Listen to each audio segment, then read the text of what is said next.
안녕하세요. 돈을 만드는 남자, 돈 만남입니다. 오늘은 갭 투자에 대해 이야기해 볼까요? 얼마 전 친한 동생으로부터 연락을 받았습니다. 형, 제 투자금이 영끌하면 3억 정도 되는데 10억짜리 아파트를 전세 7억 끼고 투자하는 건 어때요? 라고 물어보더군요. 참고로 이 동생은 지방에 3억 정도 되는 아파트 한 채를 실거주로 보유하고 있고 결혼했고 자녀도 있지요. 부동산 투자 경험은 없습니다. 여러분의 생각은 어떠세요?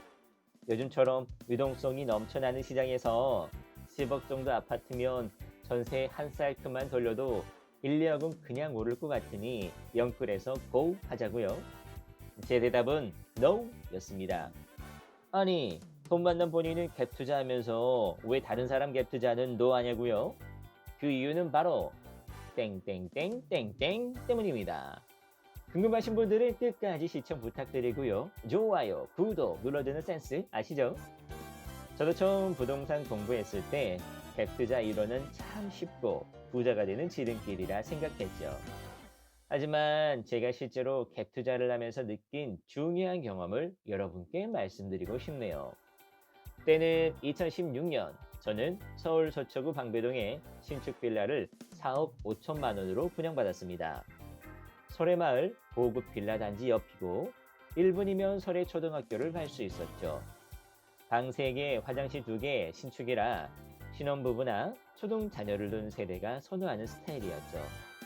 지방 출신인 저에게 빌라를 4억 5천만 원에 분양받는다는 건 상당히 크게 느껴졌습니다.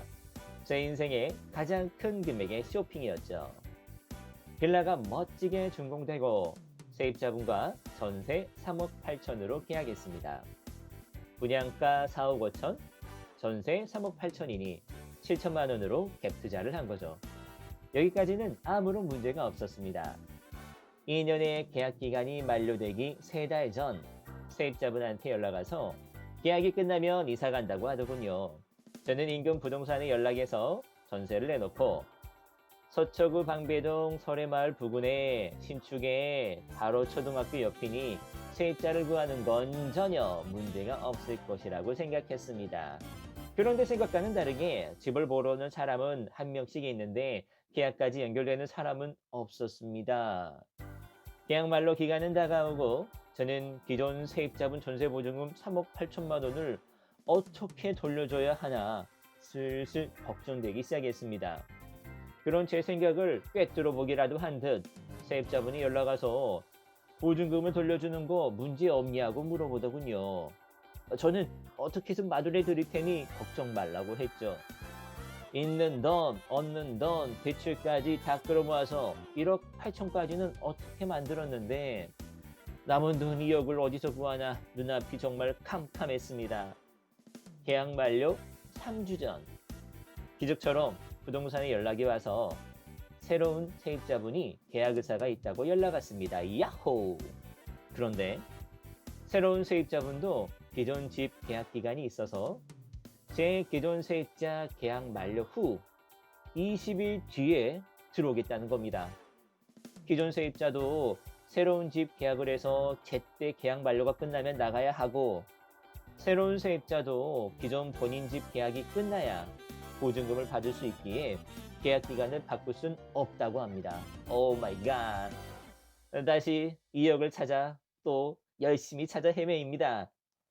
빌라를 분양받을 때만 해도 이런 걱정 전혀 안 하고 기존 세입자가 나가면 새로운 세입자가 딱딱딱딱 맞게 들어올 줄 알았는데 정말 단순한 생각이었습니다. 저는 부족한 2억을 만들기 위해 대부업체도 여러 군데 연락해 봤습니다. 이율은 금액과 대출 기간에 따라 12%에서 24%까지 정말 어마무시하더군요. 급한 대로 대부업체의 대출 조건을 맞추고 실제 대출 신청까지 하기로 했으나 정말 이렇게 대부업체까지 받아야 되나 고민 끝에 결국엔 패밀리론, 즉 가족들에게 돈을 빌리기로 했습니다. 사실 제가 처음 부동산 투자를 시작했을 때 가족들은 걱정 어린 시선이 많았습니다. 그래서 저는 대부업체에 돈을 빌리면 빌렸지 이런 문제로 가족들에게 손을 벌리고 싶진 않았습니다. 가족들에게 돈을 빌리는 건 이번이 처음이자 마지막이다 생각하고 저는 그때부터 투자에 있어 땡땡땡땡땡 바로 리스크 관리의 중요성을 뼈저리게 느꼈습니다.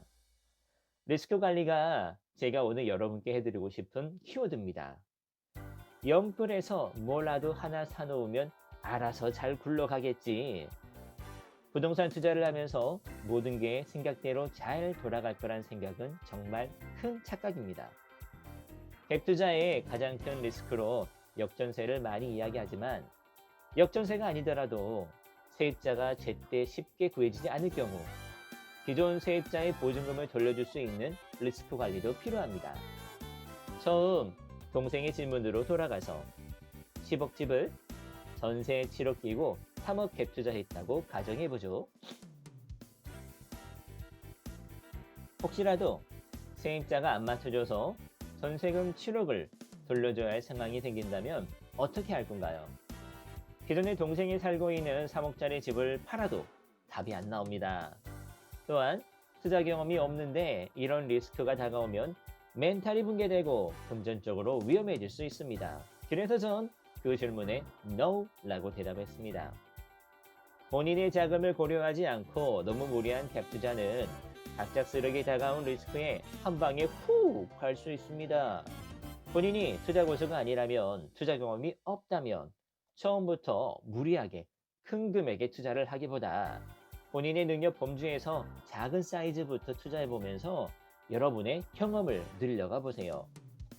하루라도 빨리 큰 돈을 벌고 싶고 실패 없이 성공적인 투자만 하고 싶은 생각 너무나도 잘 압니다.